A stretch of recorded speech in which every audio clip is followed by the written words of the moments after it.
A robust chain of command is crucial for any organized fighting force, and as a result, virtually every faction in the history of the Star Wars universe had some sort of robust officer corps. Officers, from the lowest ranking sergeants to the most powerful generals, had a major role to play in any battle, as command and coordination for entire armies depended on each of them to some degree. But what about combat proper? To what degree did the officers of the Star Wars universe take an active role in fighting? In this video, we're going to be looking at the 4 primary Star Wars factions and answering those questions.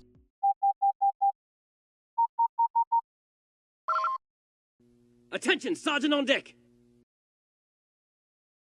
First off, we should clarify that when we talk about officers, we're generally referring to the higher ranking ones that wore dress uniforms instead of combat gear, or the equivalent. Essentially, we're talking about the equivalent to real-world commissioned officers. As we mentioned earlier, we're also only going to be looking at officers from the 4 main factions of the Star Wars universe, namely the Galactic Republic, the Confederacy of Independent Systems, the Galactic Empire, and the Alliance to Restore the Republic.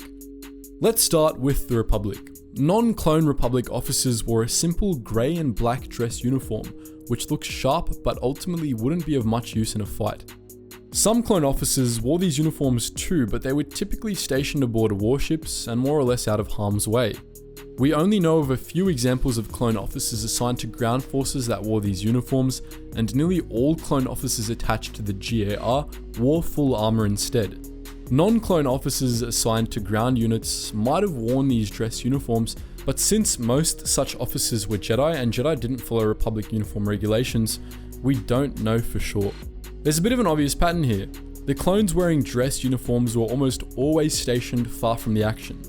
Clones that expected to see combat, whether they were officers or not, almost always wore armor and were just as heavily armored as their rank and file comrades. Some clones wore different uniforms depending on the scenario.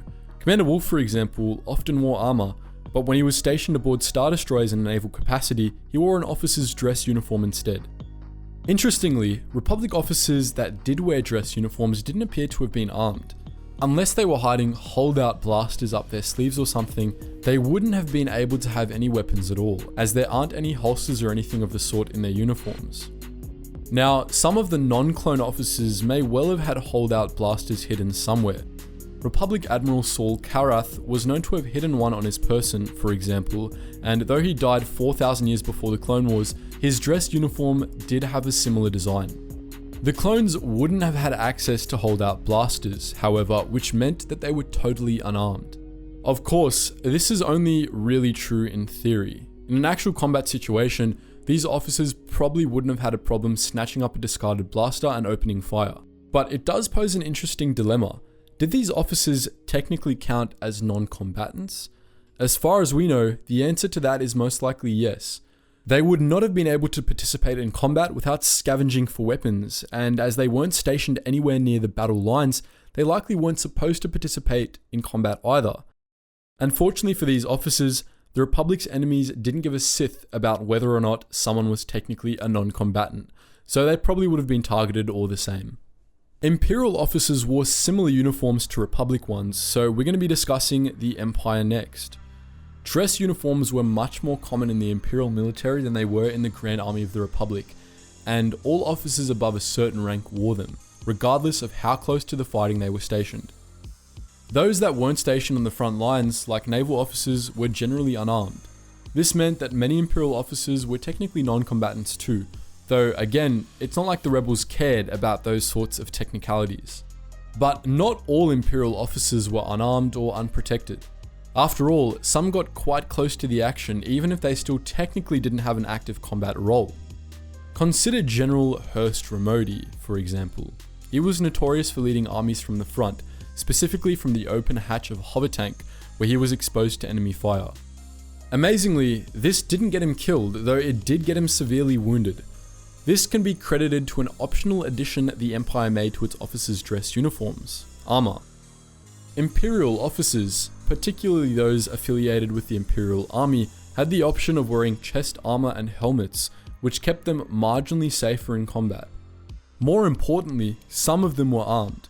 A lot of Imperial officers were given holdout blasters, and some were even given small sonic weapons.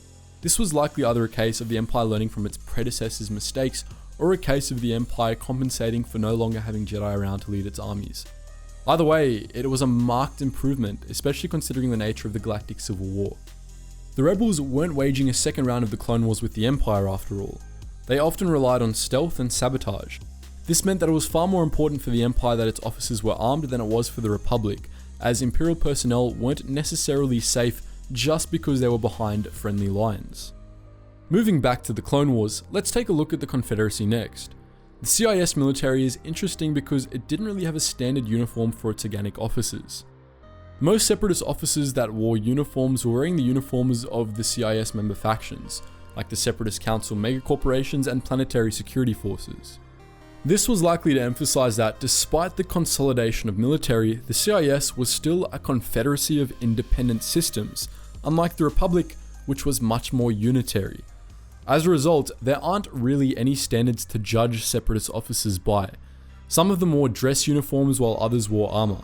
Some of them were armed while others weren't. To complicate things even further, these differences don't correlate with where Separatist officers were stationed either. For example, Horm Loathsome, the Kerikodian general in charge of the invasion of Christosis, kept pretty close to the front lines, and much like General Ramodi of the Empire, he commanded his troops from the open hatch of a tank. Despite this, he wore a dress uniform and appears to have been totally unarmed and protected. Admiral Trench, meanwhile, kept far from the front lines, and yet he was better armed than Loathsome. He still only wore a dress uniform, but then again, he probably didn't need anything more comprehensive, as that dress uniform was apparently sufficient to save him from death at Christosis, where he pretty much took a torpedo at point blank range. But he was armed nonetheless, as he proved during the Battle of Anaxis. His cane doubled as a sort of shock baton, capable of electrocuting potential attackers. Lastly, we have the Alliance to restore the Republic. The Rebels, like the Confederacy, weren't totally centralized, and they had a whole bunch of different uniform styles. But unlike with the Confederacy, these uniform styles were consistent, and officers were required to wear them. As with all of the aforementioned factions, the uniforms of Rebel officers weren't really all that protective.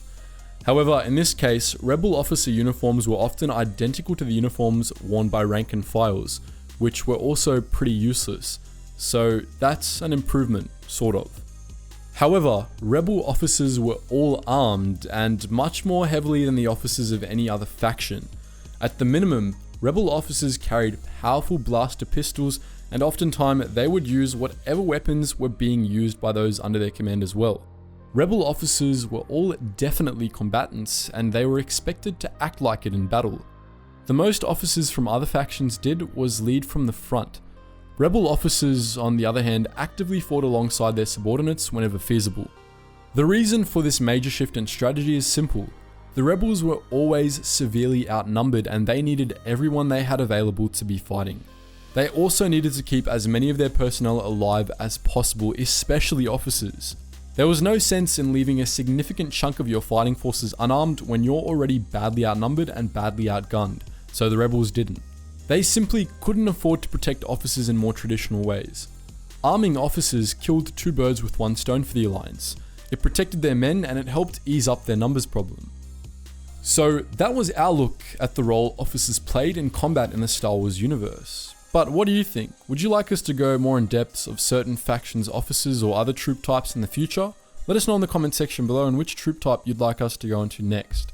And just before you go guys, if you want to hear the unobstructed version of the music we used in this video, make sure you check out our Relax Jack music channel, where you can find some hella good tracks. And if you want access to some revamped exclusive content and benefits, do consider donating to the Patreon. And if you just want to join our wider Geetsly's community, our main Geetsly's Discord is always there for you, and so is our Geetsly's Gaming Network.